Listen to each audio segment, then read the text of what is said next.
You've already done this work.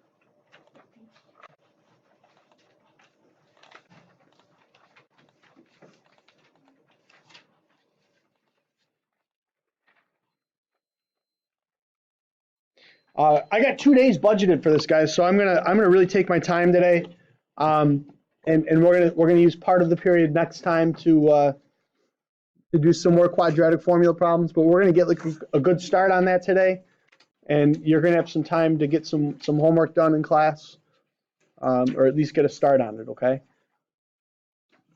guys, what does the quadratic formula do for us? So this brings you back to your algebra class. What does it do for you? What is the purpose of it? We know what it is, but what does it actually do? Simplifies. Okay. You can use it for graphs, you said? Okay.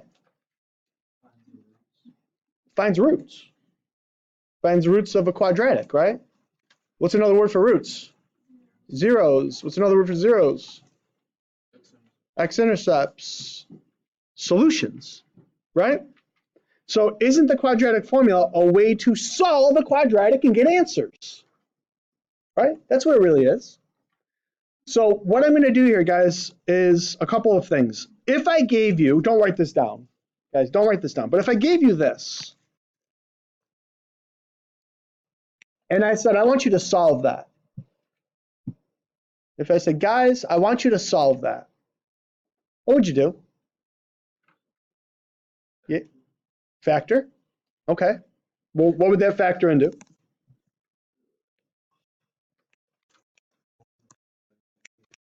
One and -3. So you would have solutions of -1 and +3. Okay. So why can't we do the same thing here? Because there's nothing that can multiply to give you 1 and add to give you -6, right? So this is not factorable. Right? So it's not factorable, right? It's not like this one where I was able to just what? Factor it and move on. This one's not factorable, right? Well, we dealt with that last unit. We dealt with that scenario last unit, guys. And what we did is we completed the square to get our solutions. Okay? So this is not factorable. So I'm going to review with you guys how we completed the square. Okay? What we did is we moved this to the other side of the equation by subtracting it.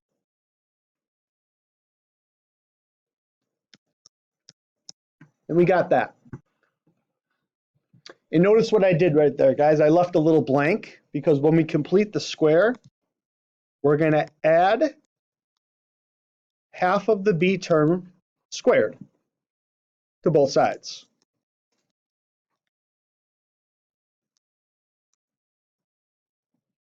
So what's my b term in this equation?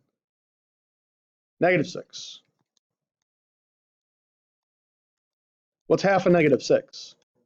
-3. And what's -3 times -3? 9. So I'm going to add 9 to both sides of the equation.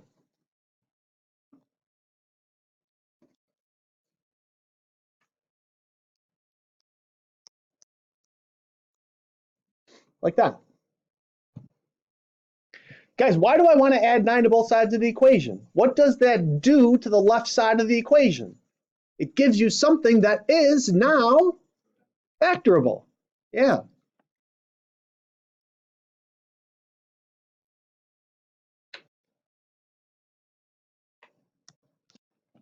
X minus 3 times x minus 3 equals 8. What's another way to write x minus 3 times x minus 3?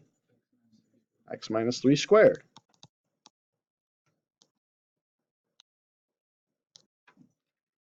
How do I get rid of the square?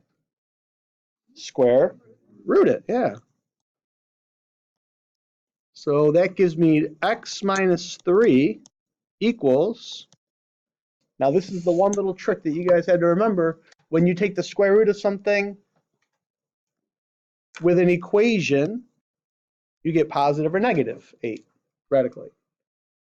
And then how do I get x alone? I just add the 3.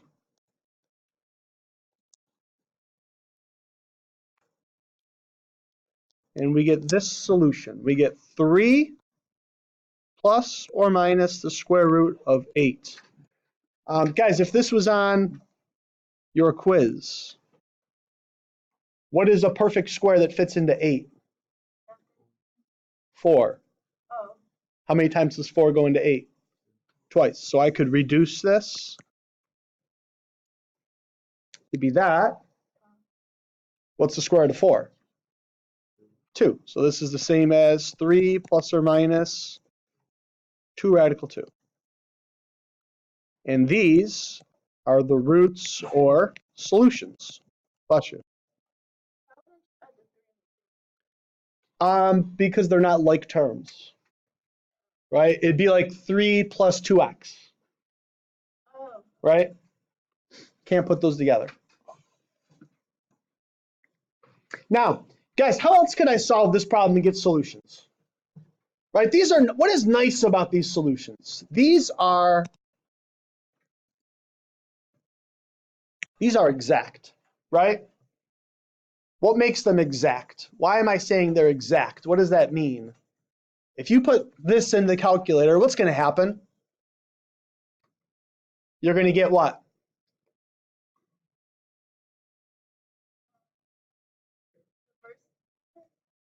Okay, well, let's do it. I have 3 plus 2 times radical 2. Now, what am I going to get when I do this? Am I going to get a nice answer? 8.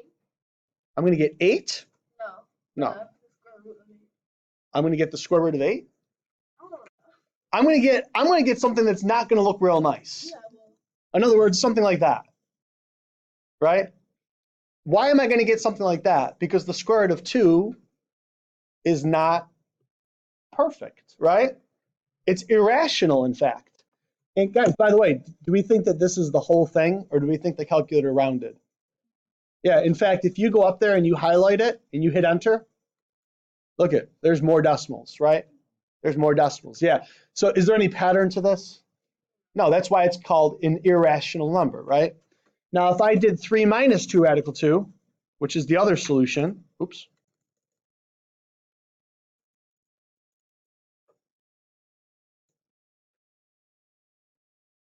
I get this, right? So another irrational number, don't I? Okay. So one of the thoughts that I hope you guys have going into that problem is, well, hey, Picardo, I can get roots a lot easier than you can because I can always do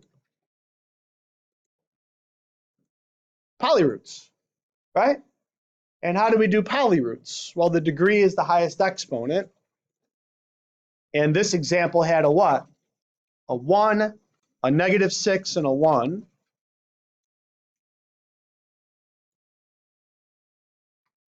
And so what do I get when I put that in the calculator? Well, I get the two solutions that we just came up with, right? But here's the problem. Are they exact? No. And if this question were a multiple choice question, right? What are they going to have as the choice? Something like this, right? They're not going to have these weird decimals, are they? No. So we need to be able to find precise solutions, and that's why this technique comes in handy. This right here is exact. Is it rounded? No. Are there any decimals? No, this is a precise solution. It's exact. Because if you put radical 2 in the calculator, then you get the estimate, right? Because it's rounding. Okay? So, what I'm going to show you now is what? Well, we're going to use the quadratic formula to do the same problem, right? So I just used completing the square. Guys, guess what? The quadratic formula and completing the square will give you the what? The same answer. Write that down, guys. Completing the square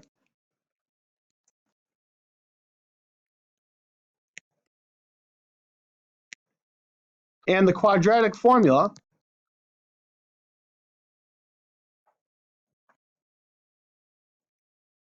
will always find the same solutions to a quadratic.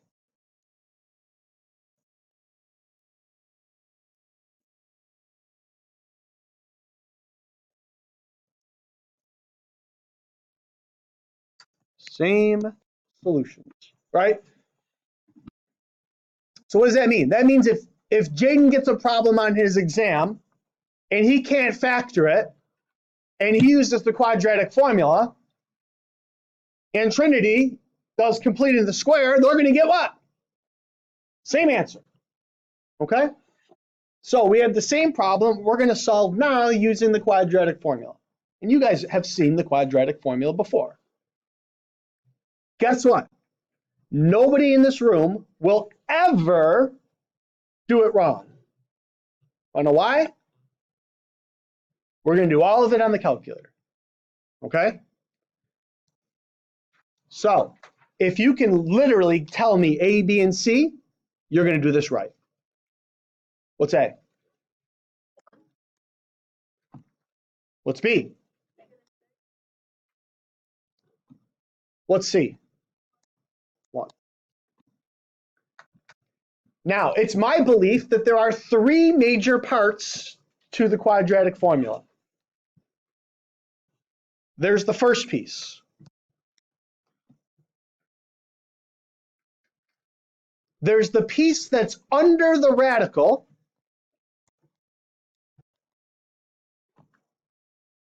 And there's the bottom.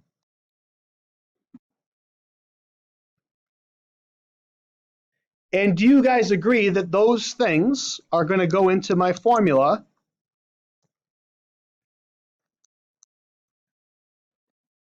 in 3 different spots? This piece is going to go here. That's the negative b, right? This piece is going to go where? In the square root. And this piece is going to go where? Underneath.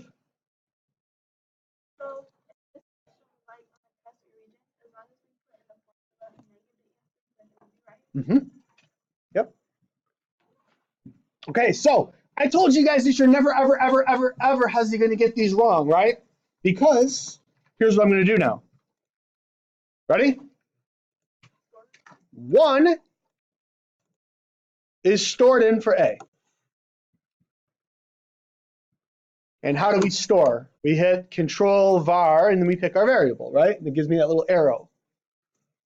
-6 is B. And 1 is C.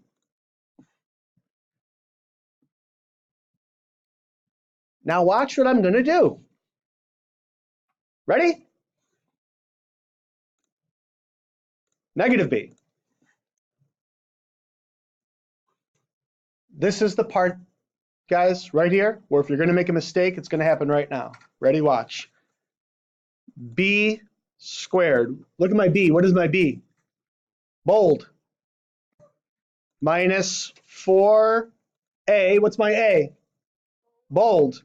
Watch what happens when I hit C. A and C now went from bold to italicized. Why? Yeah, the calculator by default will string variables together unless you tell it to multiply. See how they're both bold now? You could put 1 in parentheses and that would do the same thing. Actually, let me make sure. Yes. Maybe not. No, I think you just have to hit times.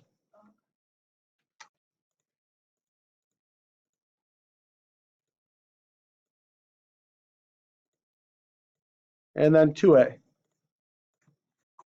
So I have my 3 pieces that I need. I have 6, 32, and 2. I have 6, 32, and 2. And now those three things are going to go into my formula, right? 6, 32, and 2. And guess what? This is the answer, isn't it? You guys remember quadratic formula back from algebra class? That's what it looks like, right? Now, there's one thing that's a little confusing though, because what did I say a few minutes ago? Completing the square in the quadratic formula will always find the same result. And what did I get as a result here? I got 3 plus or minus 2 radical 2. Does that match? No, because what have I not done to this? I haven't simplified it. What's the biggest square root that fits into 32 evenly? Yeah, I think you started saying it. What's the biggest perfect square? 8 is not perfect, but or 4 is, but it's not the biggest one. 16 is a better one, right? So I could break this or simplify this and do this. Ready? How many times does 16 go into 32? Twice. What is the square root of 16? 4.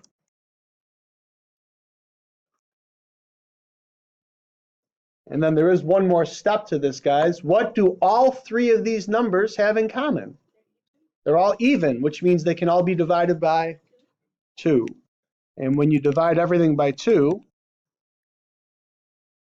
you get this. And that matches the previous page, doesn't it? Wait, so are those connected then? Like, are these two different, like they were just two different ways to solve this? 2 different ways to solve the same problem. Yep, 2 different ways to solve the same problem. So really, Trinity, you got a choice from this point forward.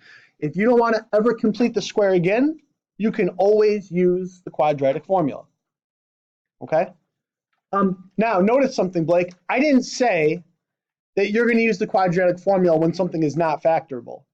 I said you can use the quadratic formula to find solutions and roots, even if it's factorable. Do you hear what I said? You can use the quadratic formula to find roots of something even if it was factorable. So this is a technique that you can use anytime you have a quadratic and you need to find solutions. Anytime. Now, if you ever come across something like this on an exam, which of the following represents the solutions? Why would you ever do any work on a problem like this? Can you find solutions to this? We just did it 2 minutes ago using a polyroot function.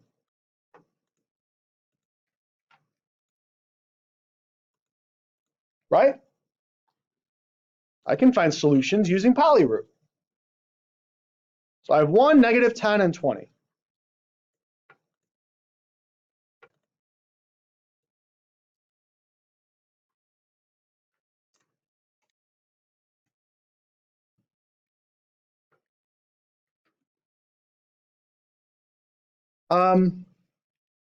Guys, this is where Briggs, this is why paying attention to like the little details matters. Are these exact solutions that I got? No, they're rounded solutions, right? The issue that I have is that the answers in front of me are all what? Exact.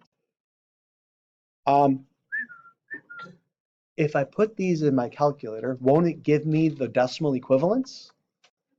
Can I just find the one that what? That's equal to that. So if I tested the first answer, 5 plus radical 10, I know it says plus or minus, I'm going to test the positive first, right? 5 plus radical 10, I get that, 8.16228. Does that match either one of the solutions? No, so choice one's no good, right? Then what do I have? I have -5 plus radical 10.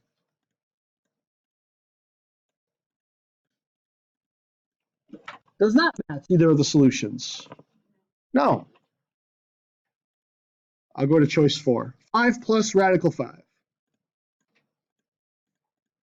Choice 4. Does that match? Yes. So not only does it have to work for the 5 plus radical 5, but it also has to work for the 5 minus radical 5. And what does that give me? 2.763, and so we're good to go. We got our answer, choice 4. So guys, on one of these, right, use the technology and the tools available, right? If you can use the calculator, use the calculator.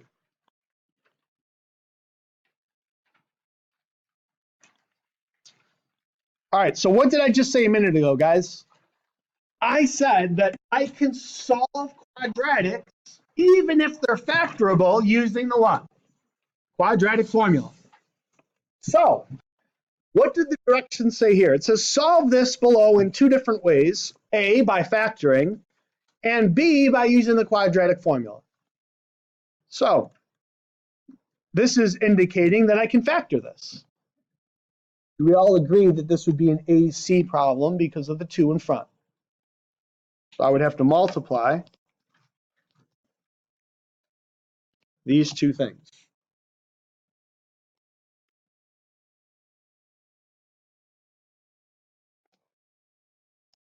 Factors of negative 12. Give me 2 numbers, everybody, that multiply to be negative 12, that add to be positive 11. Lonnie says 12 and negative 1. 12 times negative 1 is negative 12. 12 plus negative 1 is positive 11. I agree. 12 and negative 1. So what am I going to do with 12 and negative 1? Well, I know they're going to go into a set of parentheses that are equal to 0. Yes. What goes in front? 2x. Very good. Why do I put a 2? Because if this number is anything other than a 1, I got to put a 2 there, right? Then there's one more step, Trinity, right? Is there a number that divides into 2x plus 12? 2. And when I divide it, what do I get? Is there a number that goes into 2x minus 1? No. And now I take my factors and I set them equal to 0.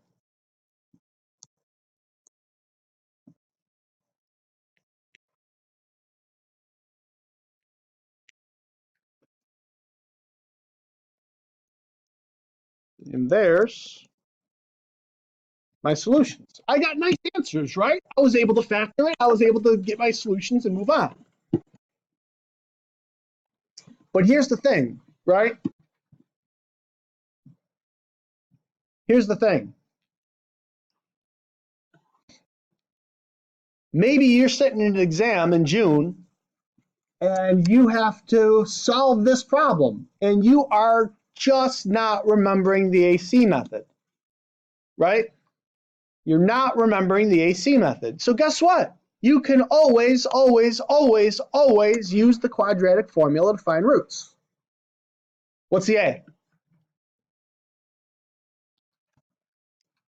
What's the B? The C? Negative 6. Make sure we get the signs. The signs matter, don't they?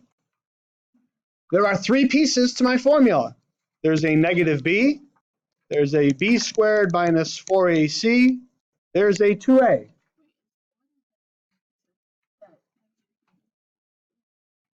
Say it again. What is the other one?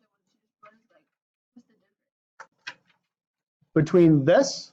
No, like okay, the first formula was the A, B, and C equals, then the other one you just wrote down negative B. Oh, these are just the 3 pieces that I get from my what?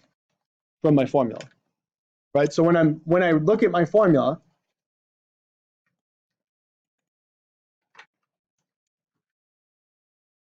these are the 3 pieces: the negative B, the B squared minus 4AC, the 2A. So that's, guys, and I'm given the formula on my reference sheet. So I have that'll always be there for me. I don't have to memorize it or anything like that. Okay. So now that I have those pieces, I can put them into my calculator.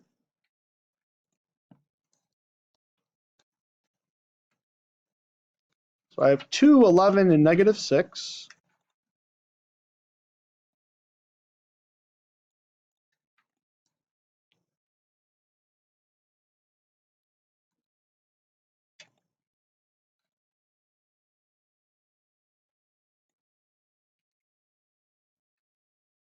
I have my -b. I have my b squared minus 4 times a times c. I have my 2a. So I have a -11, I have a 169, and I have a 4. So again, am I fooling around with plugging these things in by hand? Absolutely, positively not.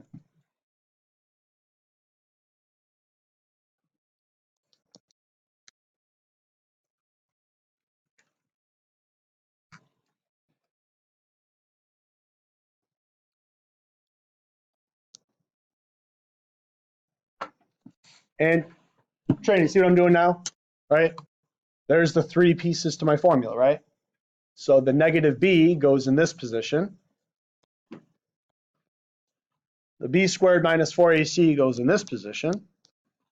And the 2a goes in this position.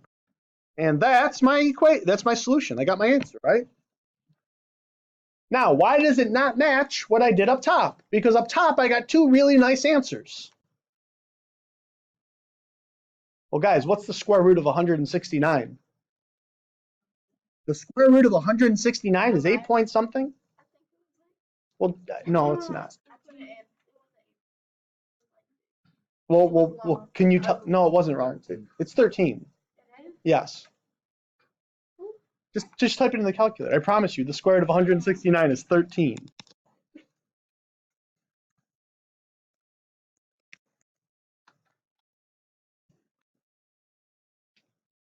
So this means I have 2 different answers, right? One of my answers is -11 plus 13 over 4. What does that give me? What's -11 plus 13? 2. 2/4? A half. Yeah, so this is a half. What's -11 minus 13? -24 over 4, which is -6. So check it out. I can use this technique to get roots of something that was even factorable. So it becomes a really nice tool that I can always use if I wanted to, right? If I wanted to.